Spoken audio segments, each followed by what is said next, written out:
This is Fat to Fierce. Welcome to the Confidence Chronicles. I'm your host, Amy English. Join me on this empowering adventure towards a healthier relationship with food, body, and self, one delicious bite at a time.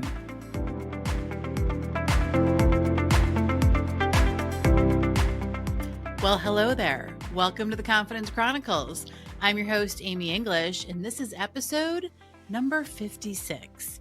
So we're going to kick off today's episode with a question. And the question is this: on a scale of 1 to 10, how confident are you that you can stop stress eating?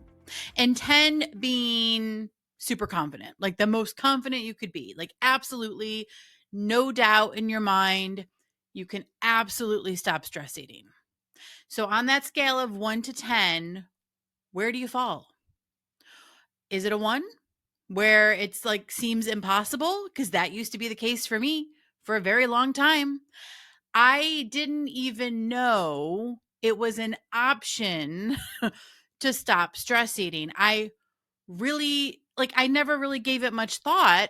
I just assumed that stress eating is something that I did. It was just part of who I am. It was part of my personality. I just ate when I was stressed. I turned to food to soothe, to comfort, to bring down that stress, right? To feel better. I looked at food as entertainment, as comfort, as joy, right? So when you're feeling stressed, you're feeling anxious, you're feeling overwhelmed, you're feeling whatever, and you just automatically turn to food to eat, especially sweets or savory, salty food, whatever, pick your poison. It just was what I did. And I have shared so many really specific instances of that happening. And the one that often comes to my mind, and I'm going to share it again here, is the time that we were living in New York. My husband was traveling for work because we used to travel all the time. He would be gone 1 week a month, and then I would be gone 1 week a month. And this one particular time he was traveling, and we had a bunch of candy at the house. It was soon after Halloween, and I had asked him to hide the candy for me, and he did. He hid the candy for me while he was gone so that I wouldn't be compelled to rummage through it and eat it all. And this one particular night that he was gone, I had a really stressful day at work. I'd put the kids to bed. They were little at the time. And I remember calling him. He would have been in Connecticut. That's where we both used to travel to because that's where we used to live. And I remember calling him, begging him to tell me where the Halloween candy was. And he wouldn't. He wouldn't tell me where he hid it. And I was on a rampage. Like I was mad and I was screaming, like, just tell me where it is. And he wouldn't tell me. And he said, if you really want candy that bad, you're going to have to go to the store and get it. And I couldn't go to the store and get it because my kids were little and they were asleep. And I was not about to wake them up and take them to the store to go get candy.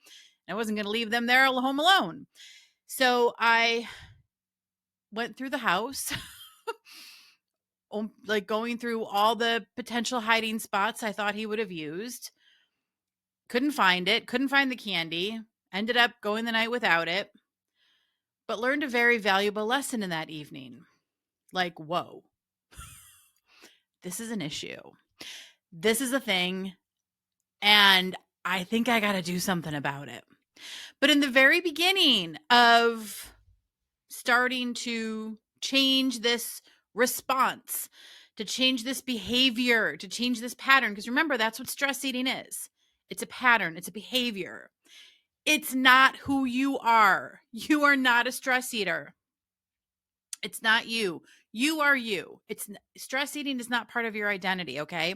It's just a habit you've had for a really long time, potentially. Just like smoking, just like any other habit, right? And in the beginning, it can feel at the beginning, when you're realizing you want to change this pattern, you want to change this behavior, you want to break this habit, you want to quit doing this, it can feel hard. It can feel impossible. And so All that to say, if your number on that scale of 1 to 10, how confident are you that you can stop stress eating? If your number is lower than you'd like, okay, maybe it is a 1, maybe it's a 2. But if your number is lower than what you'd like it to be, you're not alone. And it's okay. All right. Because we all start this process at those lower numbers. I cannot tell you how many people I've talked to during consultations, during one-on-one coaching sessions, where I ask that same exact question. On a scale of 1 to 10, how confident are you that you can stop stress eating? And most people are, sometimes they'll even tell me they're a 0. They're not even registering on the scale because they're not confident that they can change this. And that's because it has been a habit, a pattern, a behavior for most of their lives. They don't remember life without stress eating, because stress eating is kind of like something that's always been going on, maybe low key behind the scenes, like not really that apparent. Maybe it gets worse at certain times, but it's kind of always been there. And so they don't feel confident that they're going to be able to kick it, that they're going to be able to stop it, that they're going to be able to change it. And what I want to say to that is that stress eating isn't about willpower. Okay. Changing this habit is not about willpower. Willpower is not going to help us. Okay. It's not going to work long term. It might work in brief instances, but it's not going to work. It's not going to be a sustainable solution to use willpower. Okay. Because willpower is just not designed to work sustainably. It is about understanding what's really going on.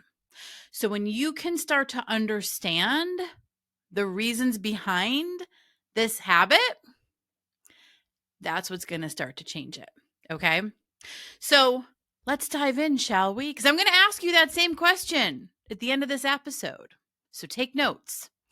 Take note as to where you currently feel on that scale of 1 to 10. Okay. And again, if it's a low number, do not despair. All right. We get to change this, and we're going to walk through that. Okay. So let's start by talking more about why we stress eat. Like, how does this become a thing? Why does this become a thing? There's lots of reasons how and why it becomes a thing. Okay. I always say this: food is probably one of the easiest drugs of choice. Okay.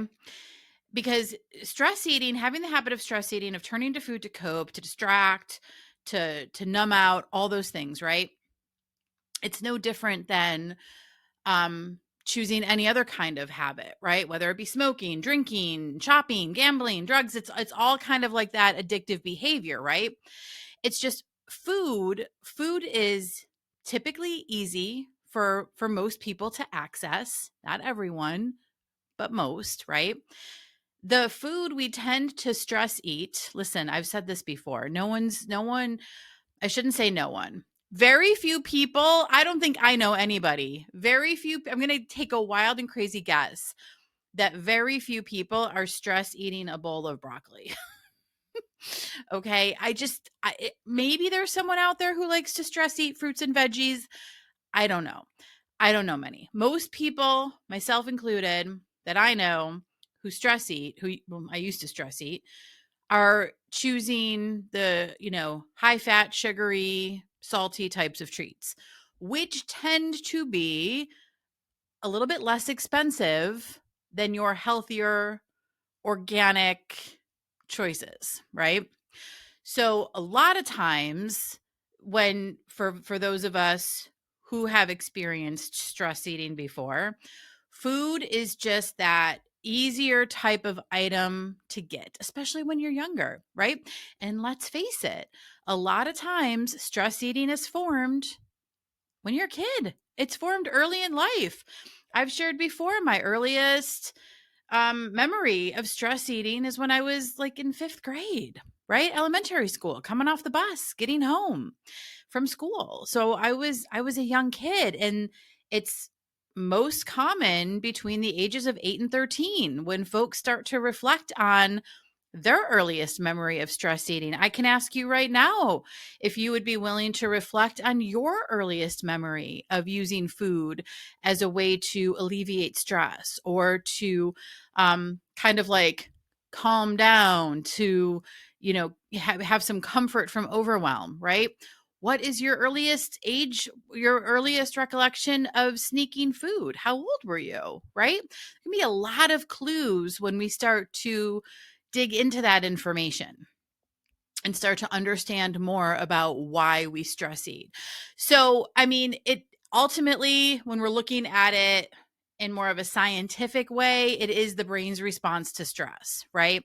It's the thing that we just get used to doing. We realize that food is soothing, and so it automatically becomes this thing that we do. We know that the cookies are going to calm us, right? We're going to feel better after we eat that brownie, whatever.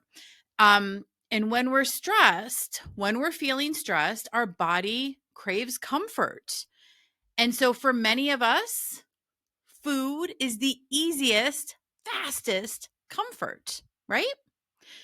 Typically easy to obtain, not always that expensive. I mean, I know now we've got, all the things with inflation and grocery prices are ridiculous. I hear you.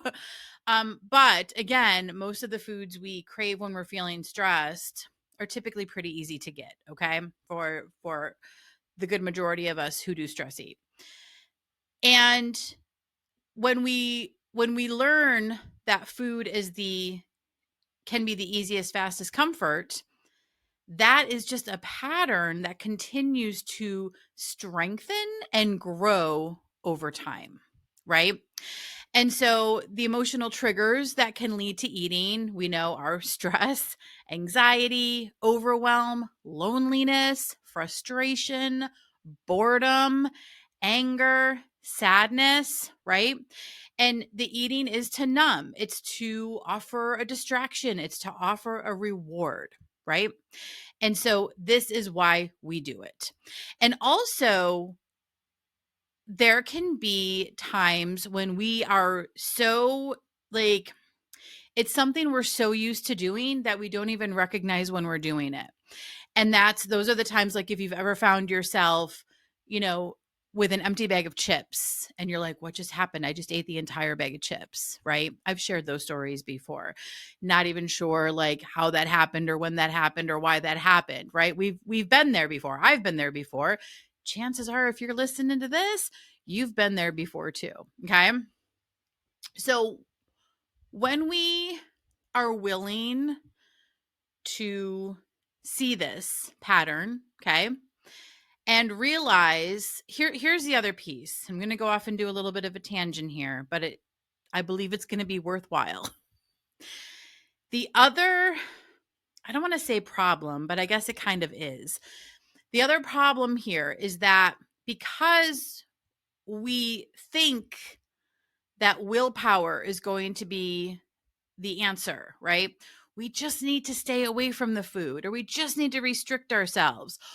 Or a lot of the people who struggle with stress eating also struggle with their weight. I mean, it's very common.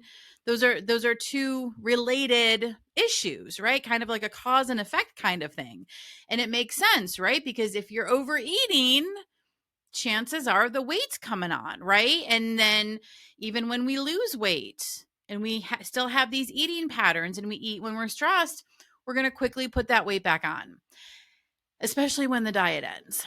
And so where it can get really tricky is when we are using a diet or a weight loss method or a medication to try to resolve the stress eating. Again, that's not going to work long term. It's not going to be it's not going to offer a sustainable result, meaning it's not going to last because the issue itself hasn't been dealt with. It hasn't been resolved. So that's why even when you are when you have the moment when you are willing to explore why you stress eat, when you're willing to take a closer look and understand it better, understand the habits without the shame and judgment. When you are just willing to say, hey, yeah, I want to get to know this better, that right there, that moment in time, that willingness is already starting to make the change. You're already interrupting the pattern, and that's huge. Okay. So, those are some of the reasons why we stress eat. Again, I'm just going to recap really quickly. Food is typically easily accessible, right? Relatively inexpensive, depending what we're picking and depending when, right? Yeah, it's easy to get. It's typically inexpensive. And oh, yeah, like, listen, I used to always say this too, especially during Girl Scout cookie season when my daughter was a Girl Scout. And I used to ask my husband to put a padlock on the cellar door where all of the Girl Scout cookies were stored because I couldn't trust myself to be in the house with the Girl Scout cookies in the wine cellar. Okay. So he would put a padlock on that door. I mean, this is how extreme it was for me. I could not coexist with cookies in the house. There were times, I'd find a box of cookies in my desk drawer in my home office, right? And I'd eaten them and really not even realize what had happened. So, where was I going with that? So, yes. So the reasons why we stress eat is typically easy to access food, relatively inexpensive, depending, and it's acceptable. And I say that meaning like compared to alcohol or drugs and things like that, food is typically it's more acceptable, right? I no one's going to, oh, this is what I was going to say. I'd be driving along with a box of Thin Mints in my car. I'm like, I'm not going to get pulled over for driving and eating Thin Mints, right? I would certainly get pulled over if I was driving and drinking a bottle of vodka. No one's going to pull me over for eating the Thin Mints while I'm driving. That's what I mean by it's more acceptable, right? It's not an illegal substance. And here's the tricky part. We need food to survive. And that's what can make stress eating and any kind of emotional eating a little bit more sinister. It's a little bit more tricky because this substance that we're using almost as a drug to comfort, to numb, to distract, we also need to survive. And so that's kind of that added layer when it comes to the habits with food that is important to just recognize. And again, it's another reason why it is so important and helpful to have a ton of compassion for yourself and understanding, because yes, it's a complicated pattern, typically started early in life. I mean, here's the other thing, when you're looking at, let's say, smoking. Now, maybe smoking's a bad example because I was a teenager when I started smoking. What I was going to say is, food is more common to start as a habit when we're kids, but let's face it, so can, cigarettes and things like that can happen earlier too. But my point is that food can be more common and we need it to survive. We don't need cigarettes to survive, right? And that's an interesting thing too. I often say that quitting smoking was one of the hardest things that I've ever done in my life. But honestly, I will say that I think quitting stress eating, ending emotional eating is right up there with quitting smoking. It's quitting a habit. It's changing a habit, something that we use for comfort, something that we do to feel better. Of course, it's going to be challenging. I think we're fooling ourselves if we think it's going to be easy. And that's one thing I've always said. I will never, ever say that overcoming emotional eating was easy. Not at all. But everything I learned in that process and the way that I now can walk other people through it, like I will say, it's a heck of a lot easier when you work with someone to do this as opposed to trying to do it on your own. Because when you're trying to do it on your own, you're going to miss your own blind spots. You're going to miss your own you're just going to miss some of this. You're not going to catch everything because you're like living your own life. Like you're in your everyday, where when you're working with someone like a coach, like me, for example, and we're kind of walking through an episode or what had happened, as you're sharing it, I'm going to start to kind of pull it apart and poke and ask questions and kind of see things from a different perspective. And it's that awareness that you gain that helps you change the habit. Okay. Anyway, all right. So what the heck do we have to do? How do we shift this? How do we change this? And what it really is it's about shifting from feeling powerless. Let's go back to that original question at the top of this episode. How confident are you that you can stop stress eating? If you answered that with a lower number, then chances are you're not feeling very powerful when it comes to stopping stress eating, right? You're potentially feeling a little powerless in the relationship with food. And so what we want to do is we want to shift that, right? We want to shift from feeling powerless to feeling empowered, to knowing, believing, trusting that it is possible to change this habit. No, you may not have all the answers right now today.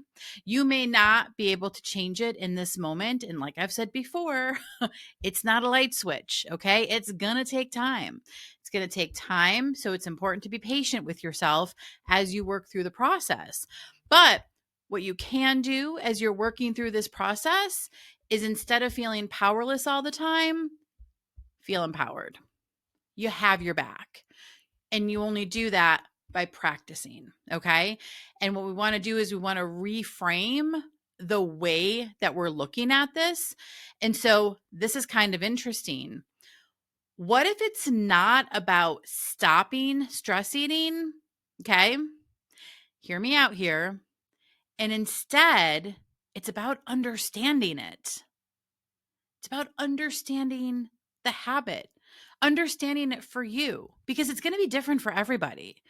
Every person's reason for choosing food is going to be different. I mean, yeah, there's always some common themes, but the specifics are unique to you. And so understanding more about how the habit started, when it started, why it started, and just understanding that is going to help you see how it is still relevant in present day. And just being able to see that can be enough to make the shift. Okay. And when I say the shift, it's the shift of like making a different decision in the moment. Okay. Because it's not going to stop immediately. There's still going to be moments. One of the things I share with every client, because here, this never fails. When a new client starts working with me, this is for one-on-one coaching, okay? When a new client starts working with me, they kind of expect that they're never going to have a stress eat again, right? Oh, I just signed up to work with Amy. I'm making this investment in myself. I'm not going to stress eat anymore, which I always tell them, be prepared. You're going to stress eat. You're going to have a binge. If you binge eat and we start working together, you're going to have a binge. And chances are it's going to be within the first few weeks. And that's the best thing that can happen, because you want that to happen, especially early on in our coaching relationship together, because you bring that to session and we walk through it. Because it never fails, as we walk through everything that happened during a binge or during a stress eat, okay, during any kind of emotional eat, what we do together is we retrace the steps. So we talk about, I ask a lot of questions. Okay, you just shared with me that you had a stress eat. Let's talk about it. What was happening prior to the food coming into the picture? Like, what were you doing before you had the stress eat? What was happening? What were you thinking? What were you feeling? What did you notice? What was happening? Where were you? What were you thinking the moment you thought about food? What was the type of food you thought about? Why that type of food? It's really interesting when we start to look at the specific types of food we turn to when we're stress eating, because there's so many clues in that as well. Whether it's peanut butter or chocolate or frosting or chips or crackers or whatever it is, I will always ask, why that food? Why peanut butter? Why chips? What are you looking to get from that food? And that's where the consistency can play a huge role, where like the foods that tend to be creamier and softer can be more of a comfort type of feeling that you're looking for. And sometimes like the harder, crunchier foods can be like a release, like wanting to get anger out, the crunch, crunch, crunch, crunch. I mean, it really is mind blowing when you start to examine the types of food you're looking for when you're having a stress eat, because there can be a lot of information in that. Anyway, that's what we do. We walk through the steps. I mean, it can be really tedious, but it's also really powerful to get familiar with like what was happening the moments before you chose to stress eat, and what was happening while you were stress eating. What were you thinking? Because listen, going back to not realizing, your elbow deep into a bag of chips and not realizing what happened, that's mindless eating. That's being on autopilot, right? What we want to do is start to really pay attention when we are having a stress eat, so that we can notice what's happening in the moment, in the present moment. So I'll ask those questions. And you can do this for yourself, by the way. The next time you notice that you're stress eating, and you can also do it, reflecting on a recent stress eat, but start to ask what was happening right before, what type of food did you stress eat, and why that particular food. As you're eating, what are you thinking? What are you feeling? What's happening in that moment? As you start to pay attention, and listen, this is just how it goes. As you start to pay attention while you're in the midst of eating, you're going to slow down because you're paying attention. You're not on autopilot anymore, okay? You're not mindlessly doing it. That now becomes mindful eating, okay? Even if you are stress eating, it's still being done mindfully, and that's going to shift it. All right. So in the moment, you're noticing, what am I thinking? What am I feeling? Is this food helping right now? Do I want to keep doing this? And then after you have the stress eat, right? Same questions. Was that helpful? Do I want to keep doing that? What could I have done differently? What do I want to do differently? What do I want to try to practice? Right? So we go through all of this, and it helps to find clues, information, gold nuggets of information, I like to call it, as to why this habit continues. Okay.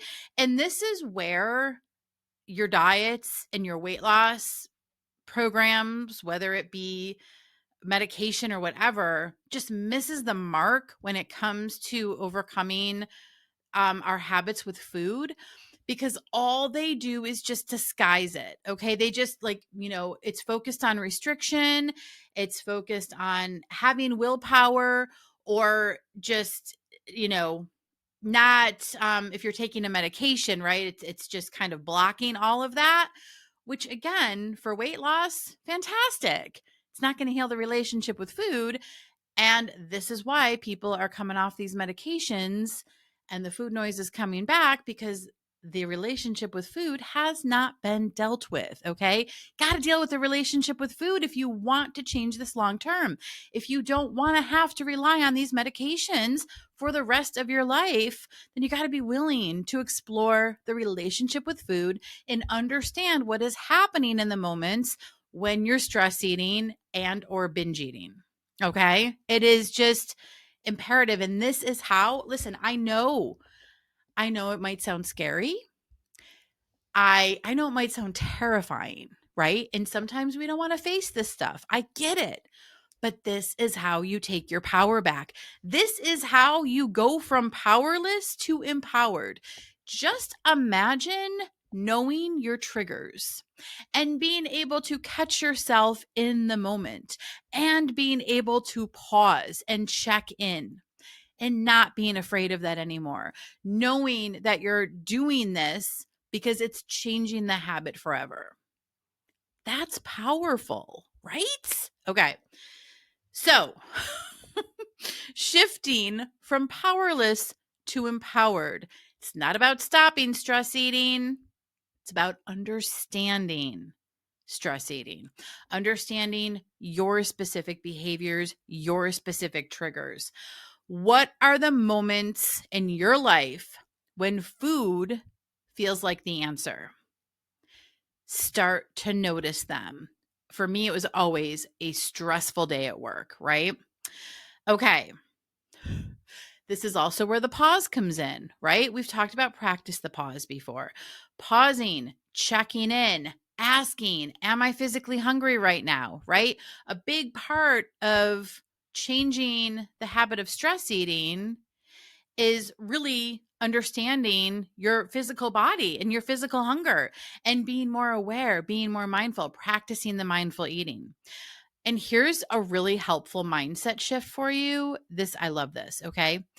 Instead of asking, so when you have the stress eat, okay, or when you have the binge eat, all right, instead of asking, why do I keep doing this?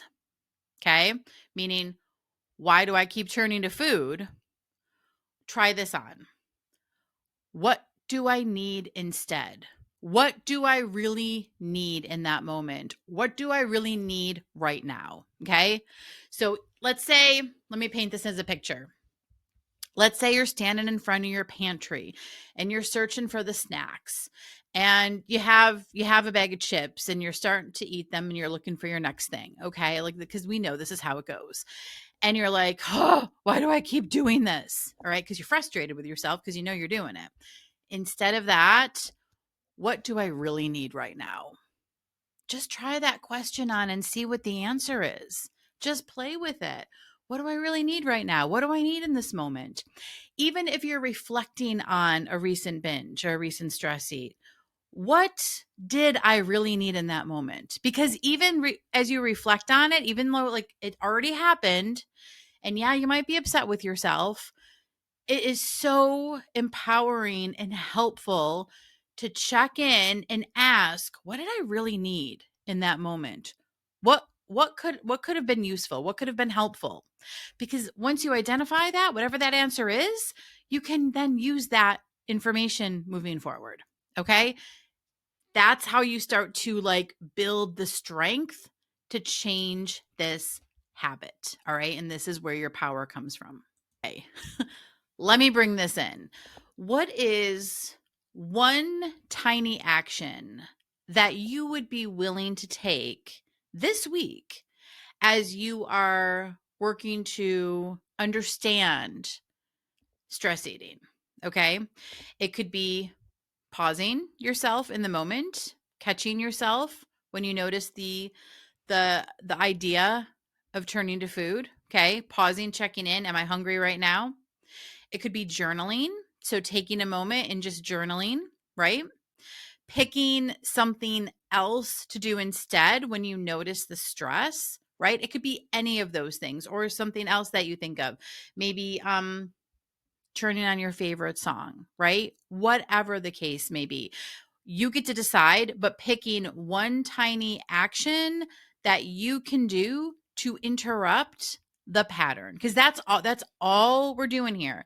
In order to understand it better, it's like this. You're becoming your own private investigator, examining this habit with food. Okay? This is how you're going to understand it better. And by you understanding it better, that's how you're going to stop it. That's how you're going to change this. Okay? So I love practicing the pause. Literally hit the pause button on yourself. Notice when you're standing. Notice when you're standing or when you're going to those common areas where stress eating happens. So it could be the pantry, it could be the freezer, it could be the fridge, it could be the drive-through, right? And just pausing yourself in the moment enough to check in and just say, am I really hungry? What am I thinking and feeling right now? Does this food have the answer? I'll share with you that other story that I love, and I've probably told this before, but I don't care. I'm going to say it again. When I found out we were moving to Georgia back in 2016, and I mean, I freaked out. You talk about stress, realizing that you're moving from New York to Georgia, right? Very scary. And I remember, I was knee deep in this work. And I remember immediately going to the kitchen and getting the chocolate that we had in the fridge, the Hershey bars. And I put them on the counter and I just stood there staring at them. Okay. This was me practicing the pause. And I was like, okay, the Hershey bars are staring at me. I'm staring at them. It was like this very dramatic stare down. And I just remember asking myself, do these candy bars have the answer right now? Like, what am I feeling? I am freaking out. I am feeling terrified. I'm feeling overwhelmed at this information that we're going to be relocating across the country. Does this chocolate have what I need right now in the moment? Does this chocolate have the answer? Does Hershey have the answer? And no, it didn't. Instead, I needed to face what was happening. I needed to allow myself to feel those feelings.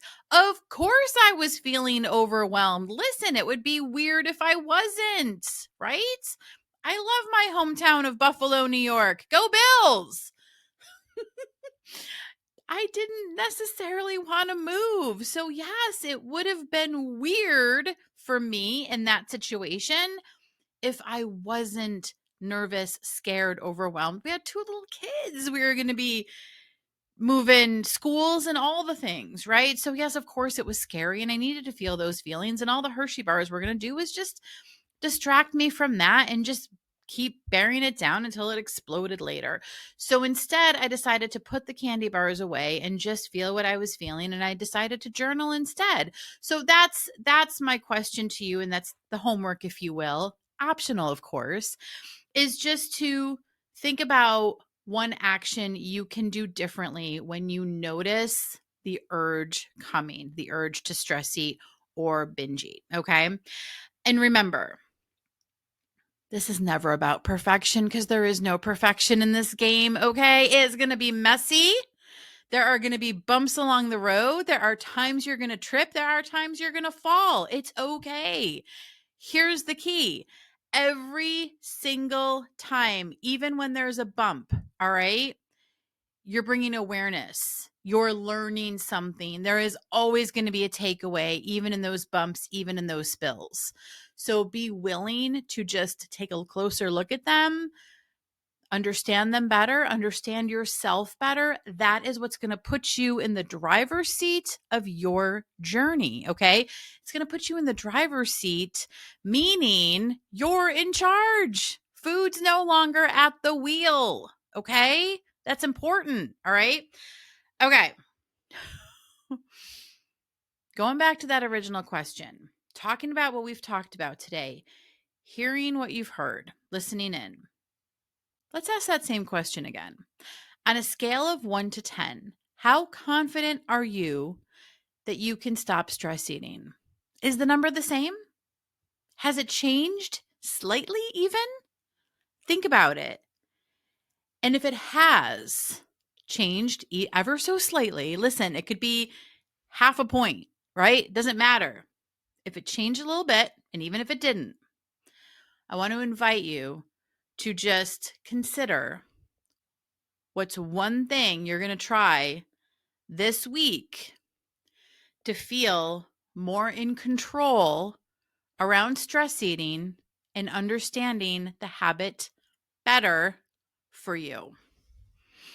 All right, listen, don't forget to follow along on this podcast. Leave a rating if you would, and share it with a friend who might be struggling with stress eating or any other kind of emotional eating, or even body shame, negative body image, all the things we cover in Fat to Fierce. All right, hope you have a great week. Bye. Are you ready to take control of your eating, embrace your body, and boost your confidence? Then let's get fierce. Start your Fat to Fierce journey today. Go to amyenglishcc.com for more resources and to book your discovery call.